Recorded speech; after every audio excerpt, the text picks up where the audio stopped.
የኒውክሌር ቴክኖሎጂ የሚያስተምሩ መምህራን በሩሲያና ቻይና እየሰለጠኑ መሆኑ ተገለጸ። የሚኒስትሮች ምክር ቤት ባካሄደው መደበኛ ስብሰባው ደግሞ የኢትዮጵያ የኒውክሌር ኃይል ኮሚሽን ማቋቋሚያ ደንብን በሙሉ ድምፅ አጽድቋል። በዝርዝር እንመለከተዋለን። ኢትዮጵያ በአፍሪካ በሰው ሰራሽ አስተውሎት የተደገፈ የቲቪ በሽታ ምርመራ የዲጂታል ኤክስሬይ ስርዓት ተግባር ላይ በማዋል ቀዳሚ ሀገር ሆነች። የዓለም ጤና ድርጅት ደግሞ የራዲዮሎጂ ባለሙያዎችንና የፕሮግራም ኦፊሰሮችን በስልጠና ደግፏል ተብሏል። ከኢትዮጵያ ጋር ያለ ስምምነት የተለያዩት የ1 ቢሊዮን ዶላር አበዳሪዎች ህጋዊ አማራጭ ሊከተሉ እንደሚችሉ አስጠነቀቁ። ኢትዮጵያ በጊዜው ያልከፈለችውን የ1 ቢሊዮን ዶላር ቦንድ በተመለከተ በገንዘብ ሚኒስቴርና በግል አበዳሪዎች ኮሚቴ መካከል ሲደረግ የነበረው ድርድር ያለ ስምምነት መጠናቀቁ ተዘግቧል። ከውጭ በከባድ ተቃውሞ ስትታመስ የቆየችው ማዳጋስካር የሀገሪቱ ፕሬዝዳንት ሀገር ለቀው ሸሽተዋል። የሀገሪቱ ወታደራዊ ኃይል በበኩሉ በፕሬዝዳንቱ ላይ ክስ እንደጀመረና ስልጣን መቆጣጠሩን አስታውቀዋል። ለመሆኑ በሀገሪቱ ምን ተፈጠረ የሚለውን ወደ እናንተ እናደርሳለን። ሰላም ጤና ይስጥልን የቻናላችን ቤተሰቦች፣ በዛሬው ዝግጅታችን ቀደም ሲል የሰማናቸው መረጃዎችን ይዘን ቀርበናል። እንድትከታተሉን የአክብሮት ግብዣችን ነው።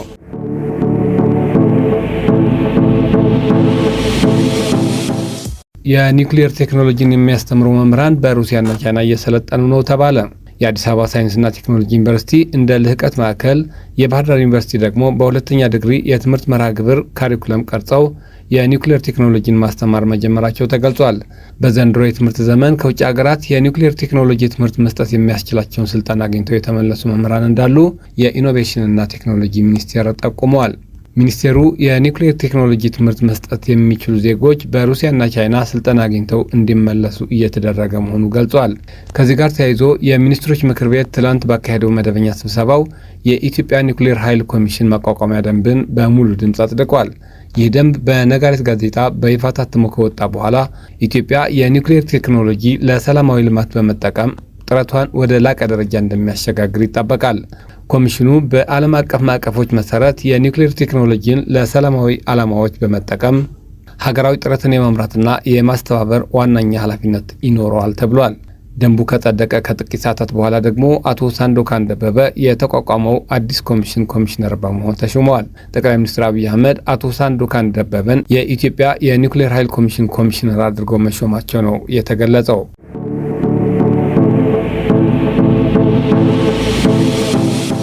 ኢትዮጵያ በሰው ሰራሽ አስተውሎት የተደገፈ የቲቪ በሽታ ምርመራ ጀመረች። ኢትዮጵያ በአፍሪካ በሰው ሰራሽ አስተውሎት የተደገፈ የቲቪ በሽታ ምርመራ የዲጂታል ኤክስሬይ ስርዓት ተግባር ላይ በማዋል ቀዳሚ ሀገር ሆናለች። የቲቪ መመርመሪያ ስርዓቱ ባለፈው ወር በተካሄደው የሳምባ ነቀርሳ፣ የስጋ ደዌና ሌሎች የሳምባ በሽታዎች ዓመታዊ ግምገማ ወቅት በጤና ሚኒስትር ዴኤታ ዶክተር ደረጀ ድጉማ ተመርቋል። ሚኒስትር ዴኤታው በዚህ ወቅት እንደገለጹት ኢትዮጵያ ይህንን አዲስ ፈጠራ በዚህ ያህል ትልቅ ደረጃ ተቀብላና ተግባራዊ አድርጋ የምትገኝ ከአፍሪካ ቀዳሚ ሀገራት መካከል አንዷ ነች ብለዋል። አክለውም የቲቪ ምርመራን በቶሎ ለመለየትና ህሙማን ሕክምና በፍጥነት እንዲያገኙ ለማስቻል በሰው ሰራሽ አስተውሎት የሚደገፉ 225 የዲጂታል ኤክስሬይ ማሽኖችን በመግዛት በሁሉም ክልሎች ለሚገኙ የጤና ተቋማት መሰራጨት መቻሉን አመልክተዋል። የዓለም ጤና ድርጅት ደግሞ በኢትዮጵያ የቲቪ መመርመሪያ መሳሪያዎቹ በአግባቡ አገልግሎት እንዲውሉ ለማስቻል የራዲዮሎጂ ባለሙያዎችንና የፕሮግራም ኦፊሰሮችን ጨምሮ 75 የጤና ባለሙያዎችን በስልጠና መደገፉ ተጠቁሟል።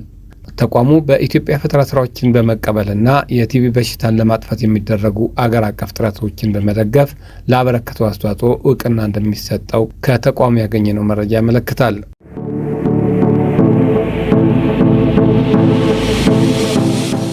ከኢትዮጵያ ጋር ያለ ስምምነት የተለያዩት የ1 ቢሊዮን ዶላር አበዳሪዎች ህጋዊ አማራጭ ሊከተሉ እንደሚችሉ ተናገሩ።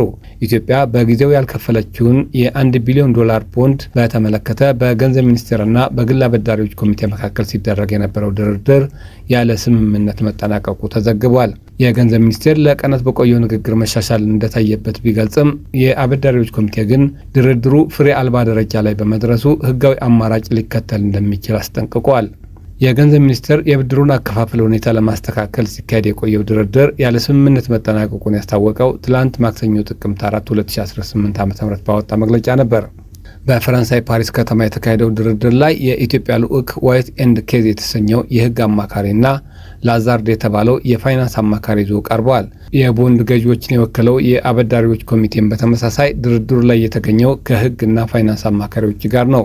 ኢትዮጵያ በድርድሩ ወቅት ሁሉንም አበዳሪዎችን በእኩልነት ለማስተናገድ በያዘችው መርህ ጸንታ እንደቀጠለች በገንዘብ ሚኒስቴር መግለጫ ላይ ሰፍሯል። ኮሚቴው በአሁኑ ሰዓት ድርድሩ ፍሬ አልባ ደረጃ ላይ ነው የሚል ድምዳሜ ላይ መድረሱን ተናግረዋል። ከዚህ በመነሳት ደግሞ የህግ እርምጃን ጨምሮ ሁሉንም አማራጭ እያጤነ መሆኑን ማስታወቁ ሮይተርስ ዘግቧል።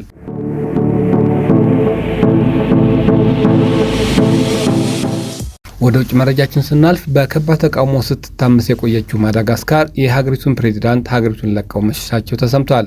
ፕሬዚዳንቱ ሀገሪቱን ለቀው እንዲወጡ ያመቻቹት የፈረንሳዩ ፕሬዚዳንት ኢማኑኤል ማክሮን እንደሆኑ የፈረንሳይ ሚዲያዎች ዘግበዋል። ለመሆኑ በሀገሪቱ ምን ተፈጠረ የሚለው በጥቂቱ እንመለከታለን። ከ15 ቀን ገደማ በፊት የማዳጋስካር ወጣቶች የመሩት ተቃውሞ ተቀሰቀሰ። ይኸው ተቃውሞ በዋና ከተማዋ አንታናናሪቮ ካለው የኃይል መቆራረጥና የውሃ እጥረት ጋር የሚያያዝ ነበር። የወጣቶቹ ተቃውሞ ገንዘብ ማዳጋስካር የሚል ስያሜ ነበረው። የወጣቶቹ ተቃውሞ ቁጣ የታከለበትና መልካም አስተዳደር እንዲሰፍን፣ ተጠያቂነት እንዲረጋገጥ፣ ሙስና እንዲያበቃ፣ የዜጎች ሕይወት እንዲሻሻል ወደ መጠየቅ ተሸጋገረ። የመንግስት ምላሽ ደግሞ ሰልፈኞችን በአስለቃሽ ጭስ መበተን፣ የሰዓት እላፊ መጣል፣ ሰልፈኞች ላይ መተኮስ ሆነ። በተቃውሞውም 22 ሰዎች ሲገደሉ ሌሎች በርካቶችም ተጎድተዋል። ከዛ በመቀጠልም የሀገሪቱ ፕሬዚዳንት አንድሪ ራጆኤሊና መንግስታቸውን በትነው ወታደራዊ ጠቅላይ ሚኒስትር ሾሙ። ነገር ግን አለመረጋጋቱ ሊቆም አልቻለም። አንድ የማዳጋስካር የጦር ክንፍ ተቃዋሚዎቹን ተቀላቀለ። ከፕሬዚዳንቱ ትዕዛዝ መቀበል አቆመ። ይኸው ኃይል ወደ ተቃዋሚዎቹ ምንም እንዳይተኮስ ካዘዘ በኋላ ፕሬዚዳንቱም ሁኔታው የመፈንቅለ መንግስት ሙከራ እንደሆነ ገለጹ። ፕሬዚዳንቱ አንድሪ አሁን ላይ የት እንዳሉ ባይታወቅም አንዳንድ ሪፖርቶች ግን በፈረንሳይ ወታደራዊ አውሮፕላን በሞሪሸስ አድርገው ወደ ዱባይ ሄደዋል ብለዋል። ፕሬዚዳንቱ የሸሹበት ምክንያት በማድረግ መግለጫ የሰጡ ሲሆን ሕይወቴን ለማዳን ደህንነቱ የተጠበቀ ስፍራ መፈለግ ግዴታ ሆኖብኛል ብለዋል። ፕሬዚዳንቱ አንድሬ ራጆሊና ሀገር ጥለው ሸሹ የሚለው መረጃን በማስተባበል በሚያሳዝን ሁኔታ የግድያ ሙከራ ተደርጎብኛል፣ ከሀገር አልሸሸሁም፣ ግን ለደህንነቴ ስል ተደብቅ ያለው ሲሉ ገልጸዋል። ሕይወቴን ለማዳን ደህንነቱ የተጠበቀ ስፍራ መፈለግ ግዴታ ሆኖብኛል። አሁንም የመፍትሄ አማራጮችን ከመፈለግ ወደ ኋላ አልልም ብለዋል። ፕሬዚዳንት አንድሬ ራጆሊና አሁን የትና በምን ሁኔታ እንደሚገኙ ግን ግልጽ ማብራሪያ አልሰጡም ተብሏል። ይህንን ተከትሎ ደግሞ የሀገሪቱ ወታደራዊ ኃይል በፕሬዚዳንቱ ላይ ክስ እንደጀመረና ወታደራዊ ስልጣን መቆጣጠሩን በይፋ አስታውቀዋል።